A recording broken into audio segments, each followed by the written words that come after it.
জন্য আল্লাহ রাব্বুল আলামিন কোরআনে কারিমে আয়াত নাযিল করলেন, ওয়ালা তাকুলু লিমান ইয়াকতালু ফি সাবিলিল্লাহি আমওয়াত বাল আহইয়াউ ওয়ালাকিন লা তাশউরুন।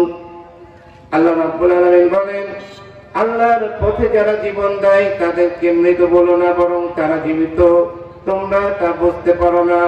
আল্লাহ রাব্বুল আলামিন আরেকটি আয়াত নাযিল করে দিলেন, ওয়ালা তাহসাবান্নাল্লাযীনা কুতিলু ফী সাবিলিল্লাহি আমওয়াতা বাল আহইয়াউন ইনদা রাব্বিহিম ইউরযাকুন।